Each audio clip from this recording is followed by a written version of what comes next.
Okay, shalom, shalom. Kwame Sha'Allah, Koholoyimla Yahweh, Bahashim Yahushai, Bahashim, Rakaha Wadash. Double honors to our apostles and elders of Great Millstone who rule well, that by the Spirit taught us this beautiful truth. Just want to say the water to all the H.I.M and Akhwaf that's out here sincerely keeping the laws, the statutes and commandments of Yahweh, Bahashim Yahushai to the best of their ability. This is Yah Hanan Nawach. Just coming at you with another quick lesson, praying that it's edifying by the Spirit. And it was an article that I was just reading that made me think of the plague of darkness that was over Egypt, because we just had these storms here in our region. I know it's throughout the Midwest. Not sure what all states. I'm sure it's plenty of power lines that went down and power is out in a lot of different places. So power has been out here in certain areas for the past 3 days, just the day before the 4th of July. So the Lord hit these Egyptians, which we call this place, because this is spiritually Egypt.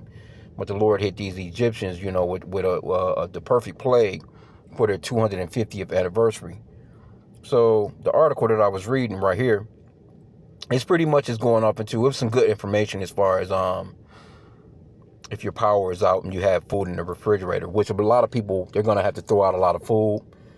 What you're going to hear about is a lot of people getting sick from eating that shit, you know what I'm saying, when they should have thrown it out.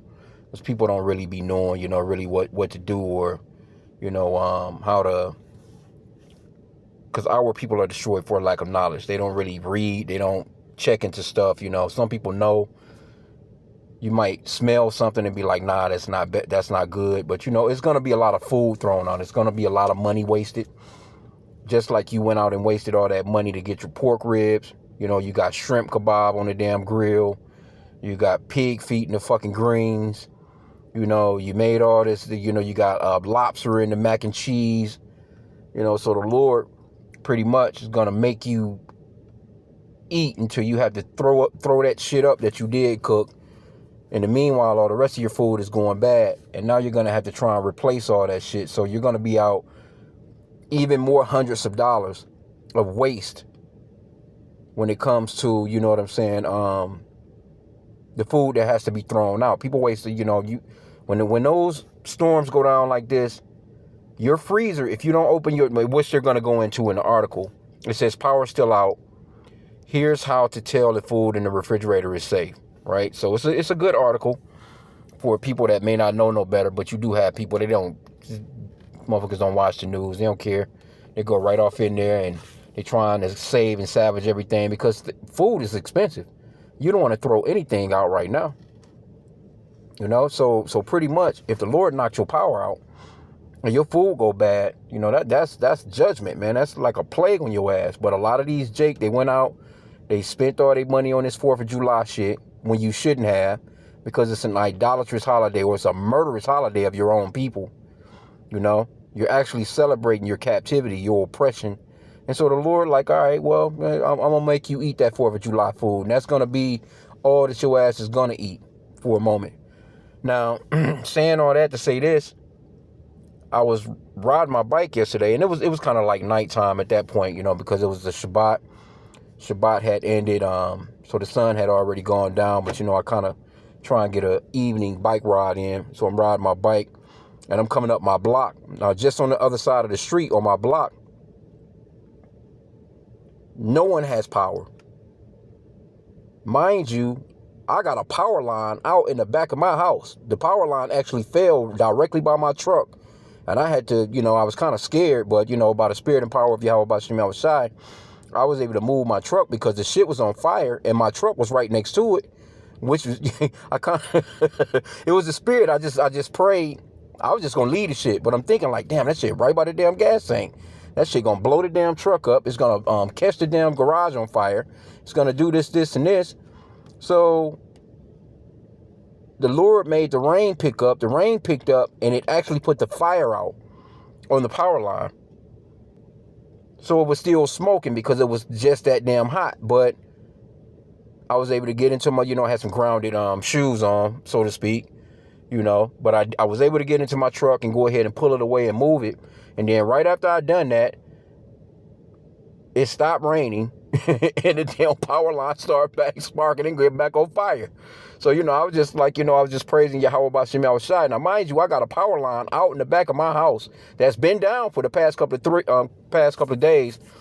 The power company came through yesterday. They was, assessing everything and, knocking on all the doors and stuff like that. And they was, pretty much cornering it off with the yellow tape.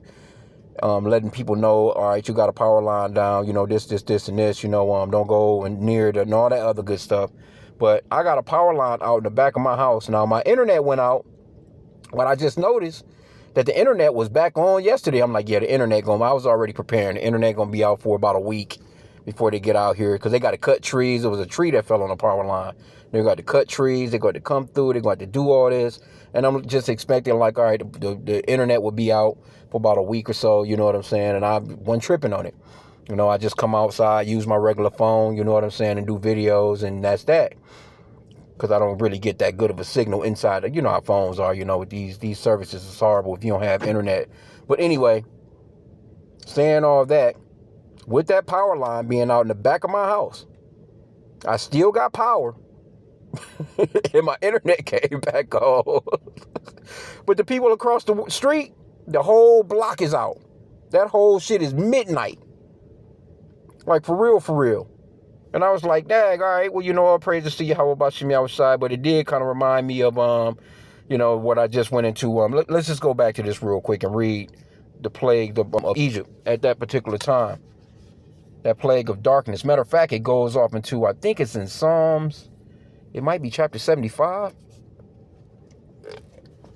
Where it goes a little bit more into apparitions. I think they were seeing apparitions. I'm going to have to see real quick. But let me just read through this real fast. It says, the plague of darkness over Egypt is detailed in Exodus 10:21 through 23. This is the ninth of the 10 plagues described in the Bible.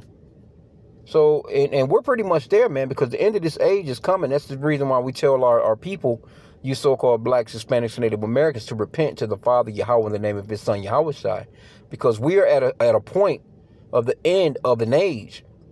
That's going into let's get Matthew 24:3. I'm gonna read it in the Amplified because it actually kind of reads it that way. It says the end of a consummation. You're at the end. Esau's the end of the world. 2nd Ezra 6:9. It says Esau, which is the biblical name for the so-called white man, is the end of the world, and Jacob, which is the biblical name for the so-called blacks, Hispanics, Native Americans, they are the beginning of the world that follows. So you're watching the end of an age right now. So let me just go into this real quick. Salakia. Matthew 24:3. Matthew 24:3 in the Amplified, the AMP, it says, why Yahushua, and we call on the true names of the Father and Son. If you ever listen to these videos, we translate we just call on the true names of the Father and Son, because we understand that the names that have been called on, or the names that have been given to the public, or, throughout centuries, those are not the correct names. The Father's name is not Jehovah. The Son's name is not Jesus, because there was no letter J 2,000 years ago. The letter J was invented in 1524 by a grammarian named Giorgio Trissino.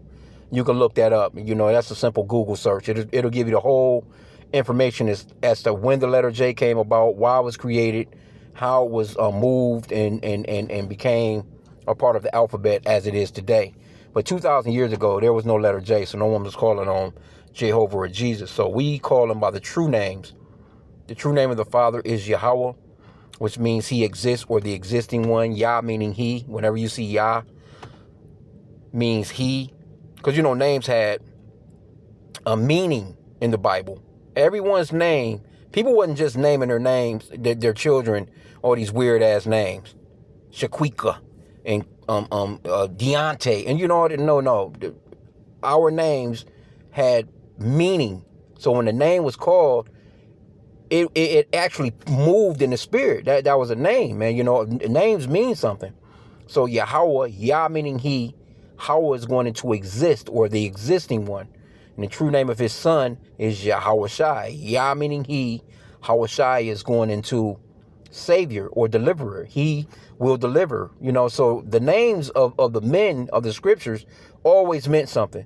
All you have to do is just go into, all right, you see a name, you might see Daniel, or you might see Samuel, or you might see, the way that they're spelled today, in a kind of like an English form, but those names are actually Hebrew names, and those names actually mean something.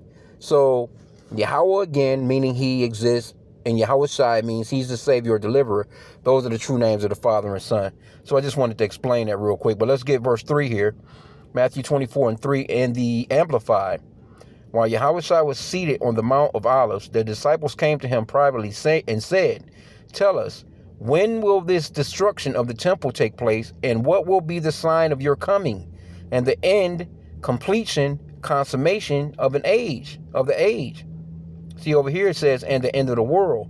And a lot of people confuse that word world with, the entire globe, the entire planet. No, that word world is going into an age, a time period.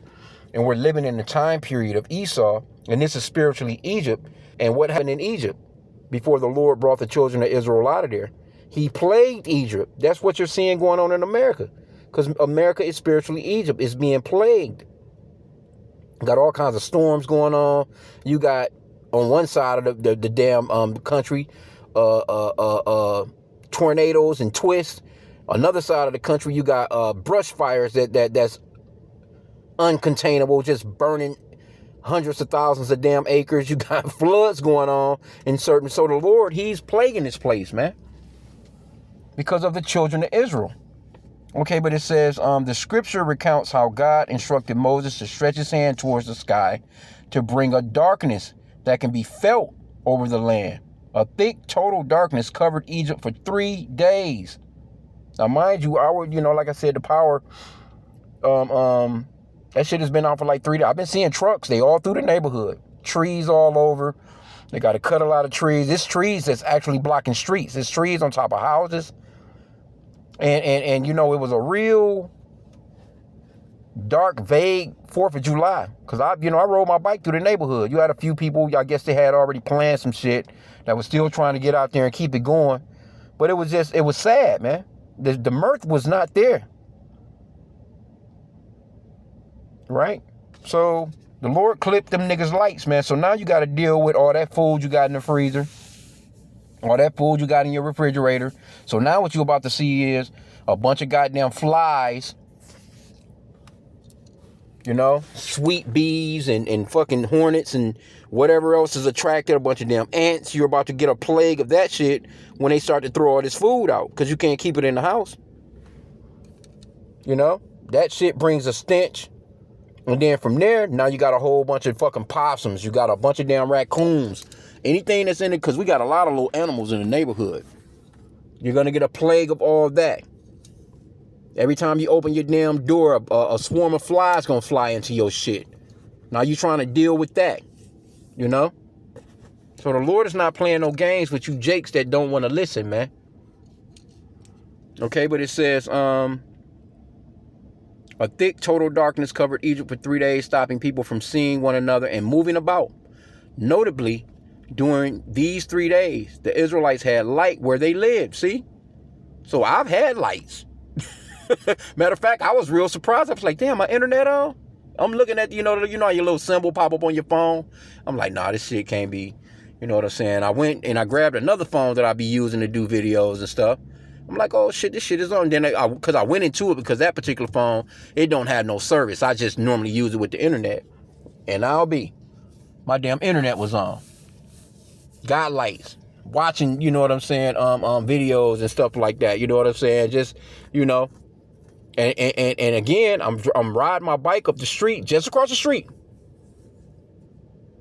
All the fucking houses' lights is out. I'm like, damn, it's dark as shit now through here. No street lights, no nothing. Soon as I pass over my little street, you know what I'm saying, we got lights. All praises to Yahweh Bashim Yahushai, man. You know what I'm saying? So, I kind of seen that. And was just praising Yahweh, man. Bashim Yahushai, because, we... Hey, and I prayed for protection, but I also prayed for, I ain't gonna front, I prayed for something to happen the other day. I prayed, I think it was the July 2nd or 3rd or something like that. I was like, Lord, give them something. Bring something through for them. Give them, show them your power. Yahweh, take this place, out of power, And he actually done it. So all praises to Yahweh Bashim Yahweh Shai for that, man. Okay, so they got all the other plagues in this particular hookup. But I want to say, let's do this real quick.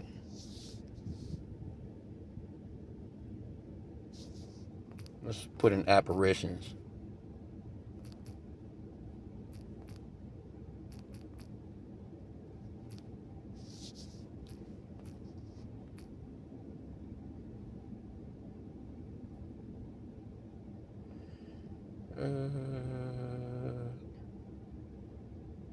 I want to say, I think that is in, trying to think, is it in the Apocrypha? You know what, let me just go into it here. Exodus chapter 10. And generally, you can go into the blue letter and pull the precepts. Should maybe pop up in the precept area.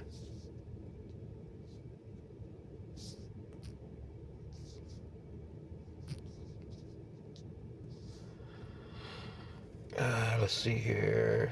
So 21 through, it says, darkness over the land. Exodus 10 and 21. I'm going to read it in the Amplified. Then the Lord said to Moses, stretch out your hand towards the sky so that darkness, let's see what they got on that. One of the primary gods of the Egyptians was Ra, the sun god. See? The darkness revealed his uselessness and prevented the daily rituals of pagan worship. So the Lord was hiding them because they had all kinds of gods.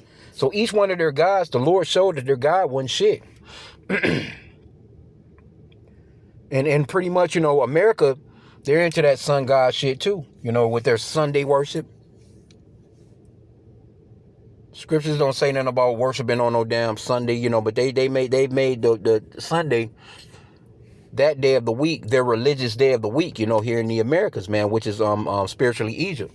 Okay, but it says, so that darkness may come over the land of Egypt, a darkness which is so awful that it may be felt.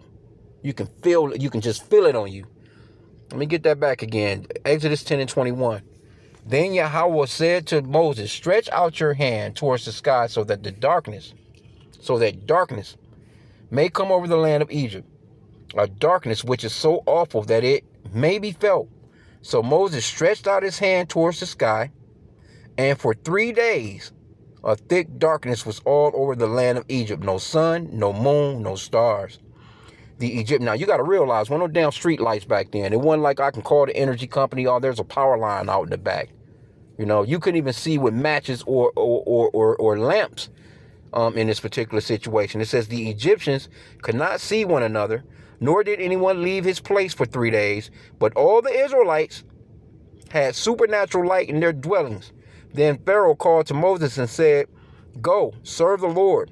Only your flocks and your herds must be left behind. Even your children may go with you. But Moses said, you must also let us have sacrifices and burnt offerings so that we may sacrifice them to the Lord our God. Therefore, our livestock must also go with us.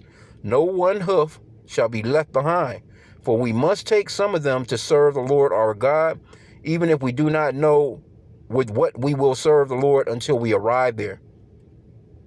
But the Lord hardened Pharaoh's heart, and he was not willing to let them go. So, that 10th plague had to come along. So, but see, you, Jake, and it doesn't say, I'm just speaking as a man. There could have been, I'm not sure. You know what I'm saying? Disobedient, hard-headed, stiff-necked ass Jake that probably lived amongst the Egyptians that experienced this. That experienced that darkness. I'm not sure, to what extent. Maybe I'm just speaking as a man, But, I guess, the Israelites had their own place because they really didn't deal with the Israelites like that. So maybe all Israelites, they experienced this supernatural light, But see, we're living in spiritual Egypt today, and Jake living like Egyptians. They're living like these so-called white people, man. They were out celebrating their own oppression. I know this lady across the street, I'm trying to think where she's from. I think she's Haitian though, but or what? But speaking with her and the way she talk, and the shit she was saying, because I remember one time she told me that she was real big into superstition and stuff like that, and I was like, nah, that ain't what I'm not in. She's a very attractive lady. You know what I'm saying? We was kind of like hitting it off here and there.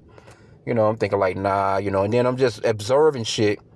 Because she did invite me to her house one time, and I'm observing shit, and I'm like, nah, this bitch is into witchcraft.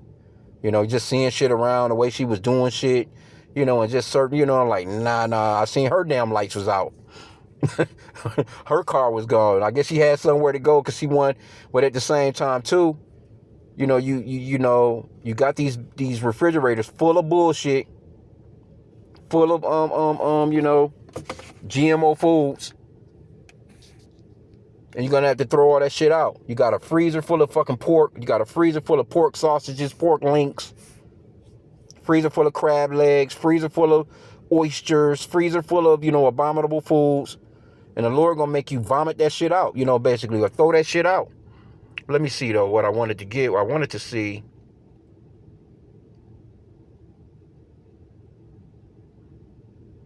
Let me try this one. Maybe it's this verse 23 with the cross reference. Let's see. Because I want to say it's in Psalms. It may not be, though, so I might be tripping. No, I'm not seeing anything on Psalms. It could be in the Apocrypha. Let's go back. Let's try this one.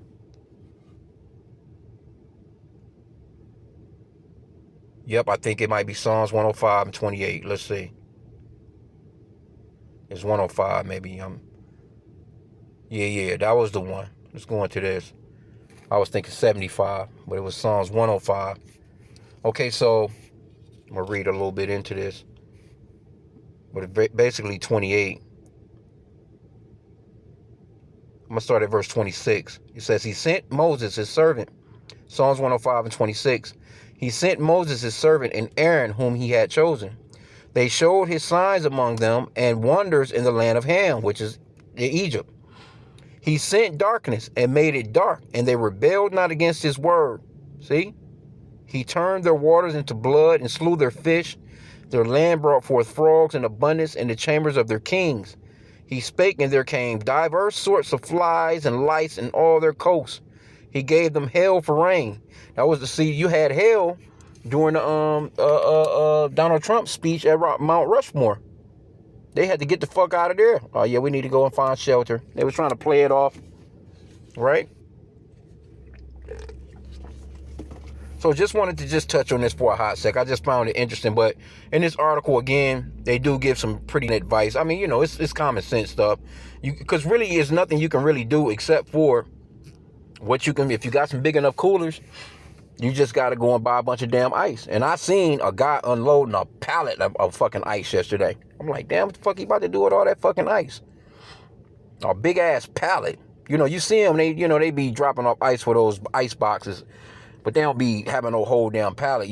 I guess they go in and get what they need but whatever store it was, they ordered a lot of that shit. And it could have been for them. Because what I did notice too is, and another thing, you got to be careful, because I was just saying about a spirit yesterday. Be careful, with these little supermarkets that you shop from, because these other nations, they don't give a fuck about you, Jake. It was only one supermarket in the neighborhood that I noticed that had a generator, and they was running that it was a stupid ass generator though. It wasn't like your regular, generator that you pull out with the wheels on it. This shit was like a big fucking industrial, big ass. The shit was about the size of 4 SUVs.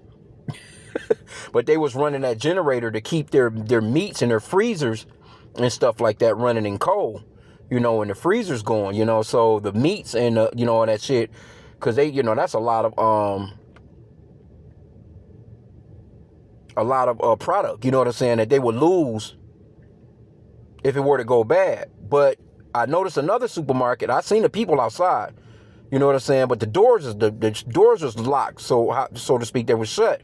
I'm like, yeah, they probably in there, assessing what they gonna do with all that meat and shit. And that's one of the ones that I kind of go to. So now I'm like, Nah, I wouldn't go there now, you know what I'm saying? Because they don't care. They'll try and salvage that meat and fuck Jake up. You start to see shit in there, you know, got reduced on it, reduced price, and it's cheaper. You know what I'm saying? They would throw that shit to Jake at a cheap ass price. Jake come home and try and cook that shit and get fucked all up. So I was like, you know what? I'm gonna stay away from there. As far as like buying shit, you know what I'm saying? I give it a moment. on that end, I had to just, hit the local Walmarts and stuff like that, you know what I'm saying? And or maybe that other one, you know what I'm saying, that did have the generator. Because I seen they had these big ass gas cans, and they had to, ain't no telling how much gas it took to run that shit, but it was like 10 big ass 5-gallon gas cans out there. So I guess they were just rotating them gas cans to keep that big motherfucker going. But so you have to watch these neighborhoods. Because, again, these heathen, they don't care what they serve you, Jake. They're not going to throw that stuff out.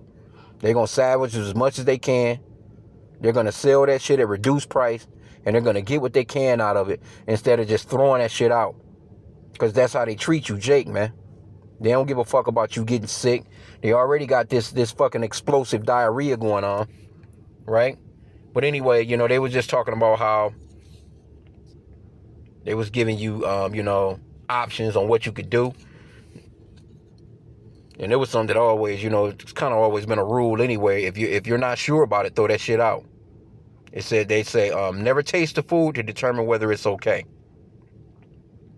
If your power was out just for a few hours, you didn't open the refrigerator or freezer, chances are the food is good. So generally, when your power goes out, you leave your damn doors on your refrigerators closed so you can keep what cool air is in there. Because once you open it, heat starts to, and your shit starts to, your temperature starts to drop.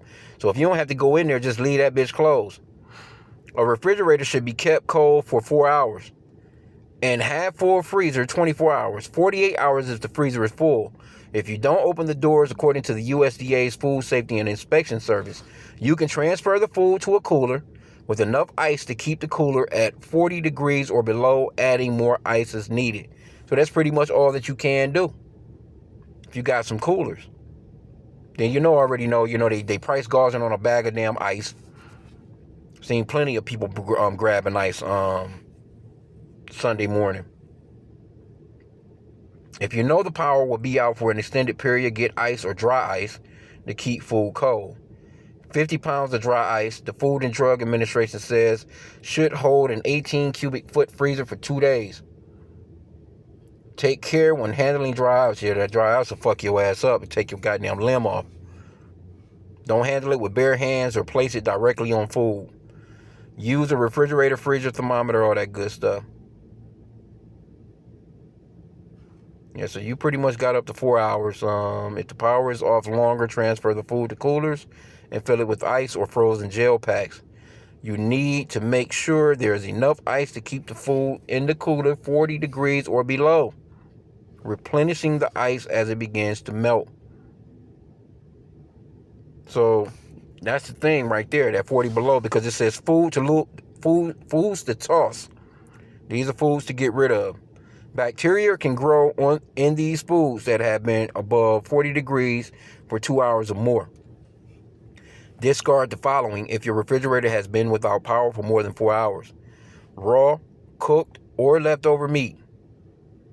Poultry, fish, soft cheeses, milk, yogurt, eggs, leftovers, hot dogs, bacon, lunch meats, all a bunch of saturated with a bunch of bullshit anyway. Pizza, shredded cheese, casseroles, pastas, pasta sauces, cut fruits and vegetables, mixed salads such as tuna, chicken, potato, and potato salad, and pasta salad, Slovakia, cream-based salad dressing, sauces and soups, open mayonnaise, tartar sauce, and horseradish if they were held above 50 degrees for more than 8 hours. Discard any foods like bread or salad greens that may have become contaminated by juices dripping from raw meat, poultry, or fish.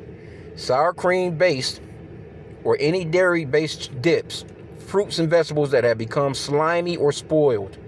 Toss out any food with unusual odor, color, or texture. Foods to keep. condiments such as ketchup, mustard, jelly, jam, soy sauce, bottled marinades. Typically, these have high salt and sugar content that can act as a preservative. Yeah, that's why a lot of that shit be fucking Jake up with them preservatives in it.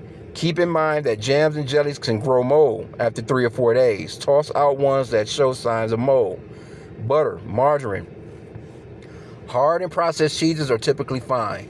Foods that don't actually require refrigeration, like fresh herbs, spices, flour, and nuts, fresh bread and rolls, whole fruits, and vegetables that show no sign of decay. How to clean, they go off and all that. So I'm not going to get all up into that, but you get the point. So, if you are, one of, you went through a power outage, hey, there you go, man. You got the Lord giving you wisdom and some knowledge on what to toss and what to keep, you know what I'm saying, type of dilly, and, just praise Yahweh about H.I.M for this particular kind of information. So, because a lot of people going to get sick. Because a lot of these, they not going to know what to throw out. They're going to try and salvage shit that they actually need to go. But they're going to try and hold it down. They're going to try and keep it. Because, again, food is expensive as hell right now. Meats. You got a freezer full of meats. People out here. I think I heard one generator going on that side of the street last night. One generator. Maybe two. But I think it was only one, really. I was like, okay, somebody got a generator because they actually had lights. That was the only house on that block that had lights. If I was riding my bike through there and I'm looking like, damn, I didn't even know that side was out like that. I didn't even pay attention. But hey, it is what it is. But that was the side of the street where motherfuckers, because once they had a block party, they cut the street off. They put up cones and shit where you couldn't turn on their street.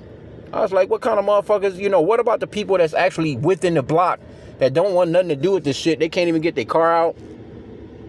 Well, that's Jake, man. And they sitting there looking miserable. And then at the same time, too, you ain't had no choice but to really throw that shit on the grill. You might as well go ahead and cook up and eat, because that's going to be your last meal for a few days, unless you having damn Uber Eats come through for your ass. Anyway, let me end out there, man.